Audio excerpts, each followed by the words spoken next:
Reyna recognized this place, the Goldsmith Winery on the north shore of Long Island. Her scouting parties had secured it as a forward base for the Legion's assault on Camp Half-Blood.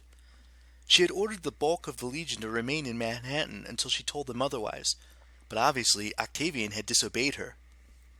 The entire 12th Legion was camped in the northernmost field. They dug in with their usual military precision, 10-foot deep trenches and spiked earthen walls around the perimeter, a watchtower on each corner armed with ballista. Inside, tents were arranged in neat rows of white and red, the standards of all 5 cohorts curled in the wind. The sight of the Legion should have lifted Reyna's spirits. It was a small force, barely 200 demigods, but they were well trained and well organized. If Julius Caesar came back from the dead, he would have had no trouble recognizing Reyna's troops as worthy soldiers of Rome.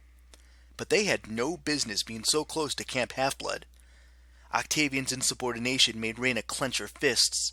He was intentionally provoking the Greeks, hoping for battle. Her dream vision zoomed to the porch of the farmhouse, where Octavian sat in a gilded chair that looked suspiciously like a throne. Along with his sensational purple-lined toga, his centurion badge, and his augur's knife, he had adopted a new honor, a white cloth mantle over his head, which marked him as Pontifex Maximus, high priest to the gods. Reyna wanted to strangle him. No demigod in living memory had taken the title Pontifex Maximus. By doing so, Octavian was elevating himself almost to the level of emperor. To his right, reports and maps were strewn across a low table.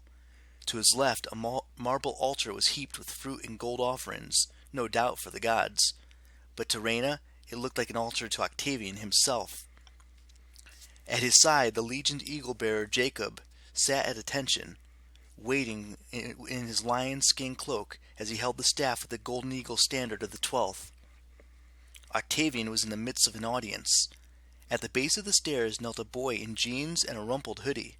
Octavian's fellow centurion of the first cohort, Mike Cayley, stood to one side with his arms crossed, glowering with obvious displeasure. "Well now," Octavian scanned a piece of parchment, "I see here you are a legacy, a descendant of Oricus."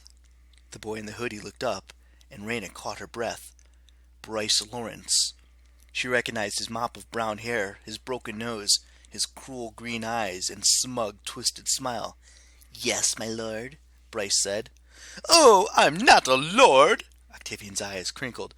"Just a centurion, an augur, a humble priest doing his best to serve the gods. I understand you were dismissed from the Legion for, disciplinary problems?" Reyna tried to shout, but she couldn't make a sound. Octavian knew perfectly well why Bryce had been kicked out. Much like his godly forefather, Oricus, the underworld god of punishment, Bryce was completely remorseless. The little psychopath had survived his trials with Lupa just fine. But as soon as he arrived at Camp Jupiter, he had proved to be untrainable. He had tried to set a cat on fire for fun. He had stabbed a horse and sent it stampeding through the forum.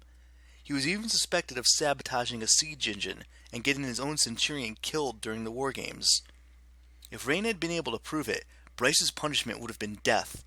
But because the evidence was circumstantial, and because Bryce's family was rich and powerful, with lots of influence in New Rome, he'd gotten off with the lighter sentence of banishment. "Yes, Pontifex," Bryce said. "But if I may, those charges were unproven. I am a loyal Roman." Mike Cayley looked like he was doing his best not to throw up. Octavian smiled. "I believe in second chances. You responded to my call for recruits. You have the proper credentials and letters of recommendation. Do you pledge to follow my orders and serve the Legion?" "Absolutely," said Bryce. "Then you are reinstated in probatio," Octavian said, "until you have proven yourself in combat." He gestured at Mike, who reached in his pouch and fished out a lead probatio tablet on a leather cord. He hung the cord around Bryce's neck.